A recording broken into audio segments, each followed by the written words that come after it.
Hai, selamat datang di Selimut Hangat. Jadi di konten saya ini akan membahas alur cerita sebuah film dengan judul Bird Box. Film ini merupakan sebuah film dengan genre post-apokaliptik yang disutradarai oleh Susan Beer dan yang ditulis oleh Eric Heiser. Film ini juga berdasarkan pada novel karya Josh Malerman dengan judul yang sama. Dirilis pada tahun 2018, secara garis besar menceritakan tentang seorang ibu yang berjuang mati-matian guna bertahan hidup dari serangan makhluk mematikan yang mempengaruhi pikiran setiap orang, sehingga membuat siapa saja yang melihatnya akan mengalami halusinasi kemudian melakukan bunuh diri. Sebelum melanjutkan alur cerita ini, saya akan mengingatkan kalau konten ini mengandung spoiler. Jadi kalau kalian sudah menonton filmnya, terus merasa masih gabut atau butuh cerita yang bisa sekedar menemani kalian sudah di tempat yang tepat. Dan ini dia, Selimut Hangat.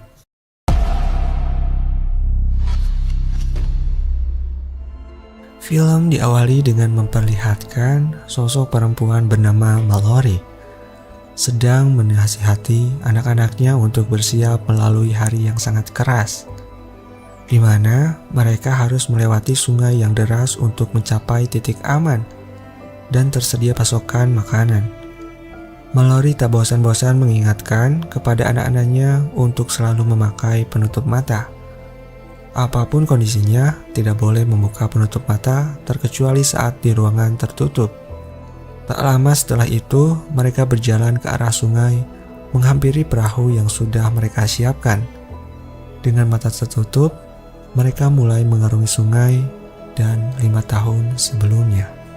Mallory merupakan seorang seniman yang gemar sekali melukis.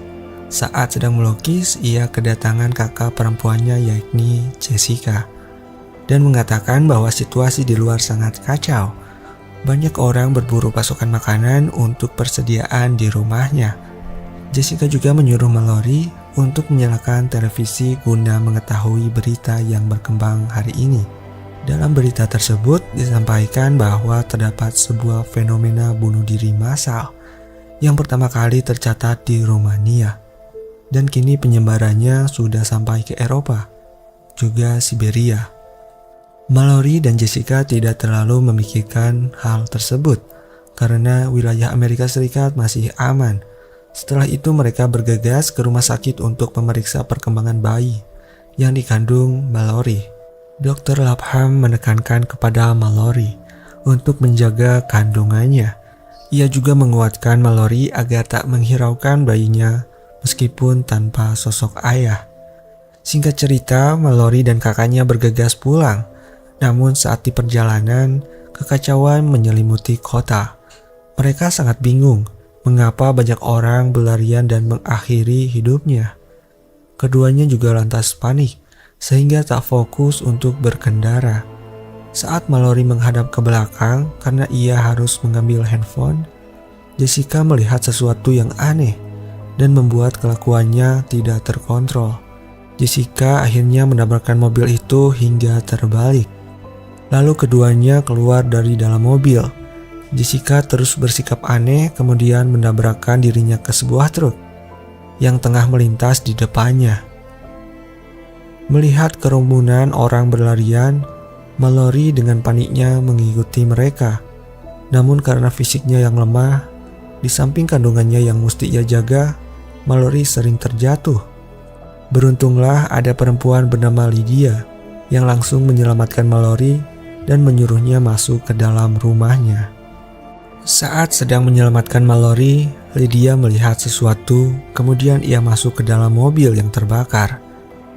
Dan tentu saja ia mengakhiri hidupnya karena makhluk misterius. Lalu datanglah Tom dan langsung menyuruh Mallory bangun untuk masuk ke dalam rumah.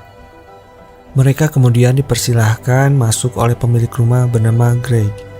Namun terdapat laki-laki yakni Douglas yang mengatakan bahwa ia suami Lydia. Douglas mengaitkan kematian istrinya dikarenakan menyelamatkan Mallory. Rupa-rupanya di dalam rumah tersebut sudah ada beberapa orang yang berhasil menyelamatkan diri. Di dalam rumah tersebut mereka berdiskusi terkait fenomena yang terjadi.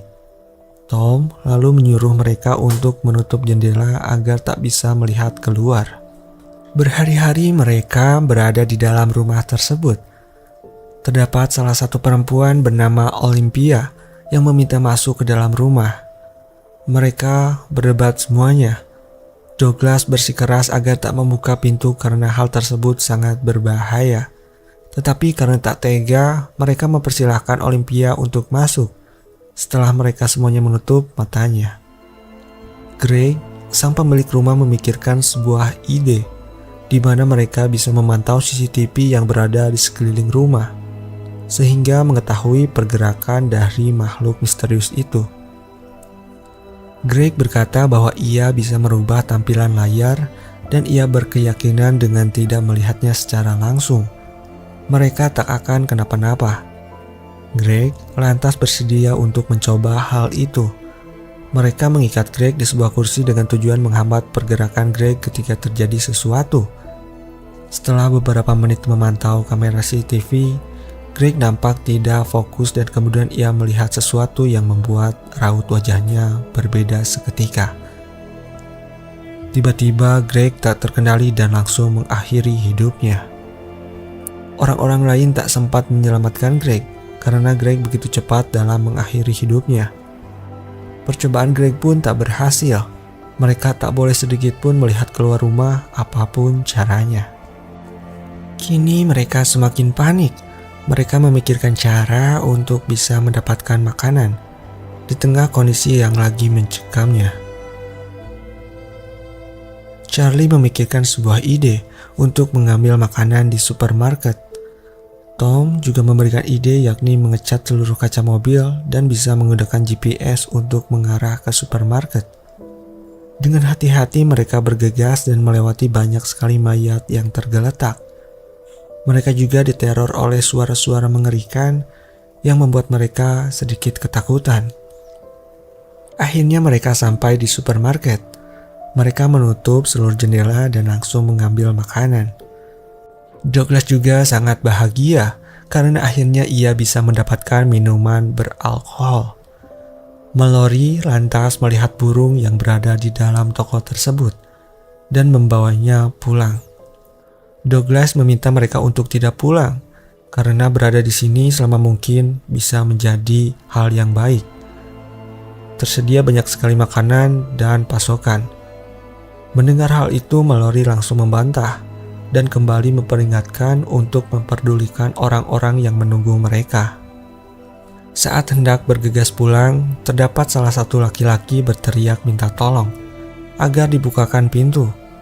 Laki-laki tersebut mengaku sebagai Fishfinger, yang mana adalah teman dekat dari Charlie. Charlie pun dengan tanpa ragu membuka penutup matanya.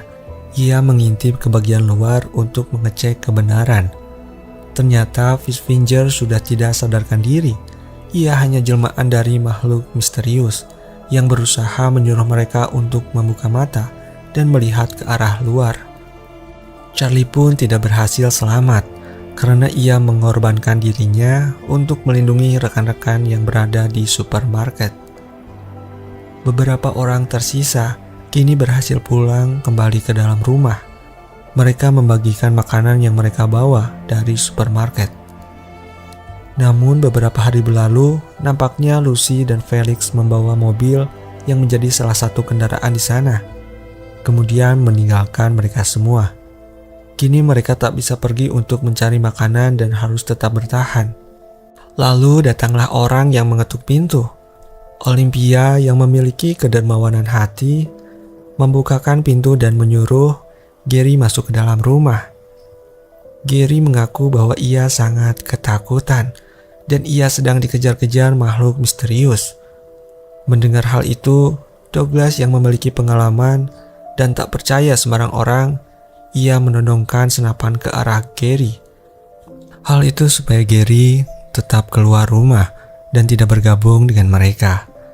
Namun, ada salah satu nenek yang memukul kepala Douglas hingga ia pingsan. Akhirnya Gary berhasil bergabung dengan mereka. Tak terasa hari kelahiran Olympia dan Mallory tiba.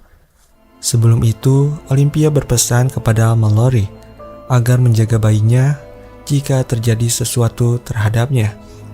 Ia sadar bahwa kemampuannya tidak sebaik Mallory, sehingga ia takut tak bisa melindungi anaknya kelak.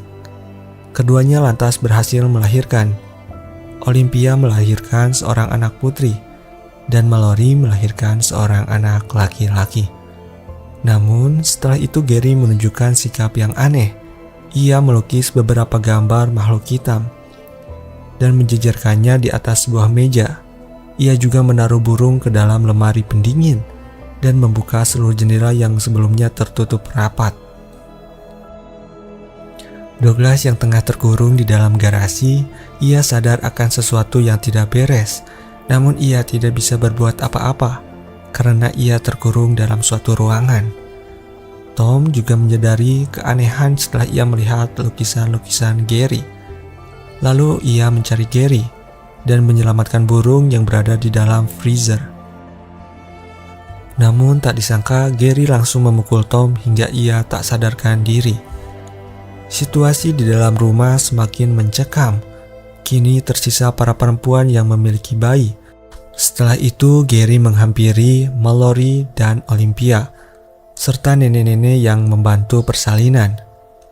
Ia langsung menyuruh mereka untuk menghadap keluar setelah jendela-jendela itu dibukakan oleh Gary. Olympia yang terfokus ia terpengaruh dan ia memandang keluar jendela dan kemudian ia langsung melompat dari dalam kamar.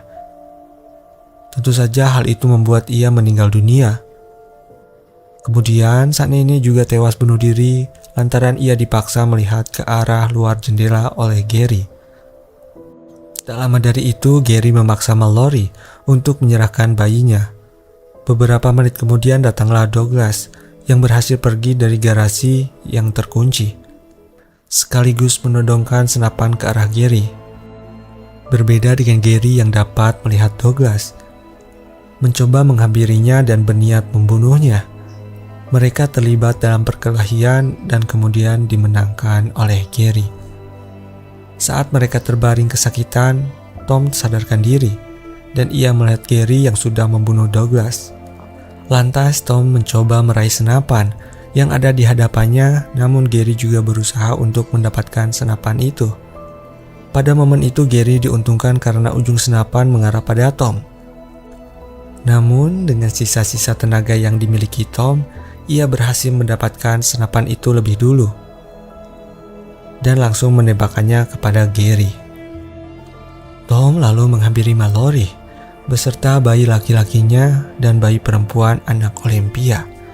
Mereka kini sisa berempat dan mereka harus melindungi bayi-bayi kecil tersebut. Mereka hidup di dalam rumah hingga 5 tahun lamanya. Mereka mencari makanan dan berburu ke satu rumah dan ke rumah lainnya. Serta mereka juga melatih anak-anaknya untuk peka terhadap suara. Mereka pikir sudah selama ini fenomena tersebut akan menghilang, namun tetap berkeliaran dan semakin mengerikan. Mallory juga melihat orang-orang yang tak menggunakan penutup mata dan berusaha membunuh siapa saja yang masih tersisa. Saat mereka terlelap, sinyal HT aktif dan mereka menerima suara dari pria bernama Rick yang menyuruh mereka untuk pergi ke suatu tempat. Rick menjelaskan bahwa tempat tersebut sangat aman dan banyak pasokan makanan. Mereka juga memiliki komunitas dan dipenghuni oleh banyak orang. Namun jarak tempuh yang panjang harus mereka lewati hanya menggunakan perahu. Mereka menerima petunjuk untuk mengikuti suara burung karena nantinya akan mengarahkan mereka kepada sebuah bangunan. Tom dan Mallory tampak ragu. Terlebih Mallory takut jika orang tersebut berbohong dan berusaha menjebaknya. Mereka terus kepikiran terhadap perkataan Rick. Tom menyarankan Mallory agar mereka bisa bergegas untuk ke tempat Rick. Namun Mallory terus menolak. Ketika Tom sedang menceritakan sebuah hal yang indah pada anak-anaknya untuk tujuan menghibur mereka, Mallory datang dan menghentikan cerita Tom. Karena hal itu sangat mustahil, mengingat kejadian saat ini sangat mengerikan. Di samping itu mereka kehabisan stok makanan dan mereka harus mencari rumah yang tersisa dan pergi bersama-sama. Di kondisi seperti ini mereka menemukan sebuah biskuit yang sudah kadaluarsa. Namun tetap saja mereka makan guna bertahan hidup. Mereka menikmati makanan tersebut dengan canda yang hangat. Namun tak lama berselang, datanglah sekelompok orang yang tidak mengenakan penutup mata dan menghampiri mereka. Dirasa berbahaya, Tom menyuruh Mallory untuk pergi terlebih dahulu dan ia akan melindunginya dari belakang. Perlawanan panjang Tom hadapi. Ia tak menghiraukan apapun termasuk penutup matanya, hanya demi melindungi Mallory dan anak-anaknya. Satu persatu berhasil Tom lumpuhkan. Namun saat ia mengejar satu orang lagi, ia melihat makhluk mengerikan dan tak lama kemudian ia tewas bunuh diri. Tetapi ia berhasil melumpuhkan laki-laki yang mengejar Mallory, sehingga membuat Mallory dan anak-anak selamat. Mallory pun timbul tekad yang kuat untuk bertahan hidup dan memutuskan untuk datang ke tempat Rick. Ia meminta anak-anaknya untuk menuruti perintahnya. Perjalanan panjang akan mereka lewati dengan sangat berbahaya. Ia meminta kepada anak-anaknya agar tidak membuka mata, sedikit pun terkecuali saat mereka ada di dalam selimut perahu. Saat mereka di dalam perjalanan, halangan dan rintangan selalu menghantui mereka. Bukan hanya arus yang sesekali menghambat laju, namun ancaman makhluk mengerikan yang selalu meneror dengan cara apapun. 42 jam mereka lalui di sungai dengan perahu kecil seadanya. Mallory memperingatkan bahwa arus semakin kencang dan mereka harus waspada. Namun tetap saja, saat mereka melewati jeram yang deras, perahu mereka terbalik dan membuat mereka terpisah satu sama lain. Beruntunglah Mallory telah melatih anak-anaknya dengan baik. Mereka kemudian masuk ke dalam hutan dan bersiap dengan segala kemungkinan terburuknya. Di dalam hutan, ancaman silih berganti datang. Situasi semakin mencekam dan mereka tak bisa fokus satu sama lain. Mallory terjatuh ke dalam jurang, membuat mereka kembali terpisah dengan sangat jauh. Para makhluk tersebut memberikan godaan kepada ketiganya, termasuk putra dan putrinya. Tak lama Mallory sadar dari pingsannya atas kejadian tadi. Lantas Mallory langsung mencari keberadaan anak-anaknya. Mereka tak tahan dengan godaan dari makhluk mengerikan yang selalu menyuruh mereka untuk membuka mata. Mallory dengan tanpa goyah menguatkan mentalnya dengan berteriak penuh emosi. Mallory pun berhasil menemukan sang putra, namun tidak dengan sang putri. Kemudian melanjutkan cerita yang belum Tom selesaikan kepada sang putri. Setelah Mallory menceritakan hal tersebut, sang putri datang menghampirinya dan mereka pun berhasil berkumpul. Mereka terus berjalan menuju suara burung yang saling bersautan. Dengan perjuangan yang panjang, akhirnya mereka berhasil tiba di sebuah bangunan dan langsung mengetuk pintu. Orang-orang di dalam bangunan tersebut tak percaya dan mereka takut jika Mallory dan anak-anaknya telah melihat makhluk misterius itu. Mallory juga bersedia untuk tidak dimasukkan asalkan anak-anaknya diizinkan. Akhirnya mereka berhasil masuk ke dalam rumah tersebut. Mereka dicek terlebih dahulu matanya. Lalu mereka bertemu dengan Rick, seorang tunanetra yang menghubungi Mallory beberapa hari lalu. Rick menyuruh Mallory membuka matanya dan ia memperkenalkan komunitas yang ternyata adalah sekelompok tunanetra. Mereka juga bertemu dengan Dr. Lapham yang 5 tahun lalu mengecek kandungannya. Akhirnya mereka aman dan bisa menghirup nafas yang segar. Mallory juga melepaskan burung yang berada di dalam kotak untuk bisa bergabung bersama burung lainnya. Di akhir film, Mallory memberi nama putra dengan Tom dan Olympia untuk putrinya. Mereka tampak suka dengan nama tersebut dan film pun selesai. Film ini mengajarkan kita untuk berjuang sampai titik darah penghabisan dan menjunjung tinggi rasa solidaritas. Film tersebut berhasil membuat siapa saja yang menontonnya merasa senam jantung. Cerita yang disajikan begitu rapi dan sangat menegangkan. Para aktornya pun mempunyai chemistry yang kuat dalam menjalankan perannya masing-masing. Masih banyak misteri dari film Bird Box ini. Entah dari mana datangnya makhluk misterius ini hingga bisa datang tiba-tiba. Lalu belum dijelaskan secara jelas apa makhluk misterius ini dan bentuknya pun tidak ada yang tahu. Namun ada scene di mana Gary menggambar beberapa sosok tersebut dalam beberapa lembar kertas. Gary memang orang yang terpengaruh namun tidak melakukan bunuh diri, melainkan membantunya untuk mencari orang normal yang berhasil bersembunyi ataupun kabur. Dan bukan hanya satu yang seperti Gary, bahkan mereka masih bisa berpikir dengan sangat baik.